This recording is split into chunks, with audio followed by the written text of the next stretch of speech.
disappointment to me, to win, you gotta lose. To be successful, you gotta have something that's not successful. To be happy, you gotta have disappointment.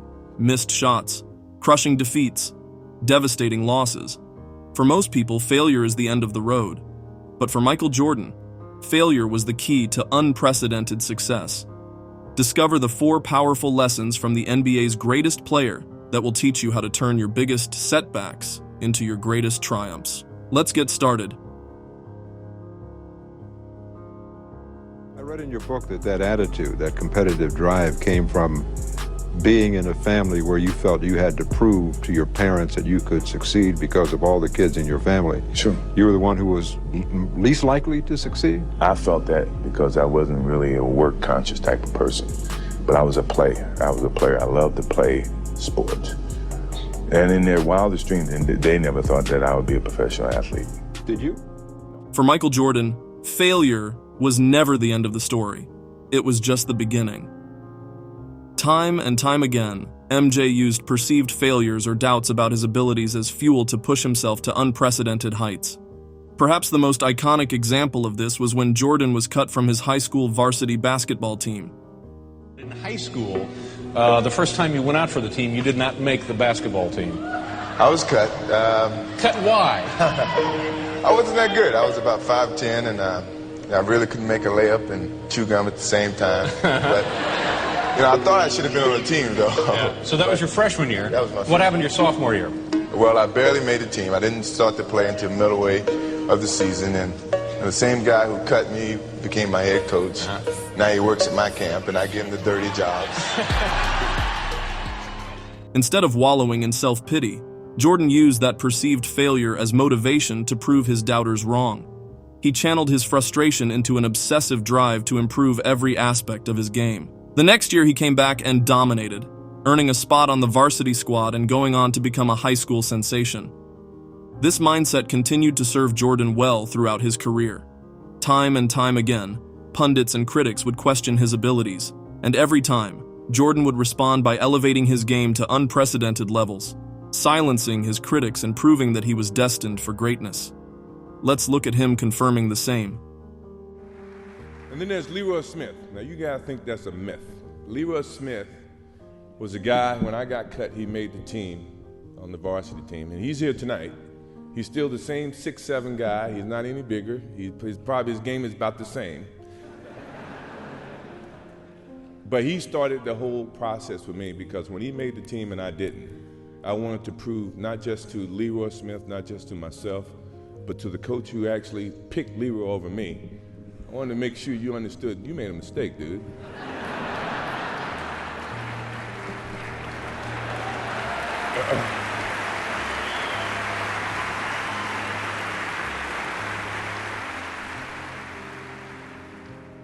This approach to adversity is a valuable take-home. In our professional and personal lives, setbacks are inevitable. The key lies not in avoiding them, but in leveraging them as springboards for improvement. When faced with disappointment, analyze the situation objectively. Identify areas for improvement, and use that knowledge to refine your skills and strategies. One of the most remarkable things about Michael Jordan's approach to failure was his willingness to use it as a learning experience. As he revealed in a candid interview, For me to go play baseball, and everybody says, oh, it was a failed opportunity to play baseball. That's what they think. For me, it was the best thing that could have happened for me because it allowed me to go back to the game with a stronger passion. At the same time, I was able to understand the love that these minor league baseball players have, making $1,500 a month. $1,500 a month, which is nothing. But for them, it was big. To me, to see that helped me put things in perspective, to understand the platform that I was on in '93, that when I went back to it in '95 and '96, I appreciated it even greater. So when we won those championships and we went through those things mattered to me far greater than what I did in '91, '92, '93. people don't see that, and people will never understand that to be success. All they think about, well, he batted .202, and he struck out a certain number of times. Yeah, okay. But the effort was there, and the learning curve and the passion was there that has transcended not just to me, but to other people. You see, by removing himself from the basketball environment he had mastered, Jordan was able to look at the game through a new lens. He broke things down to their fundamental cores: the love of competition, the daily grind to improve, the selfless sacrifice it takes to be elite. Experiencing that in a brand new context gave him a fresh appreciation for the mental and physical tolls of greatness. When he finally returned to the NBA, the results spoke for themselves. Because when you can transform failure into a teaching tool for accelerated growth, you'll be able to constantly elevate your performance and shatter through plateaus and limitations holding you back. And make no mistake, approaching failures as learning experiences is absolutely essential if you want to successfully leverage them into future success. Think about it. If you don't take the time to analytically break down what went wrong and why, you'll be doomed to repeat the same mistakes over and over again. Failure without that growth mindset becomes little more than a vicious cycle of disappointment and stagnation. You'll spin your wheels, lacking the self-awareness to identify your blind spots and make the necessary adjustments to improve. Let's talk about another thing that was absolutely core to Michael Jordan's ability to turn failure into fuel: that killer, superhuman, competitive nature of his. Michael Jordan, champion, winner. To describe MJ, and a shot on Elo. one word would be greatness. I would describe Michael Jordan as the GOAT, greatest of all time. I would never say I was cutthroat. I was a competitor. Cutthroat sounds like I'm a villain. I'm not. I'm a competitor to a point where... MJ's refusal to accept defeat was legendary, a fact that even his fiercest rivals and teammates will readily attest to. Have you ever sat down and had like a real off-the-camera convo with MJ?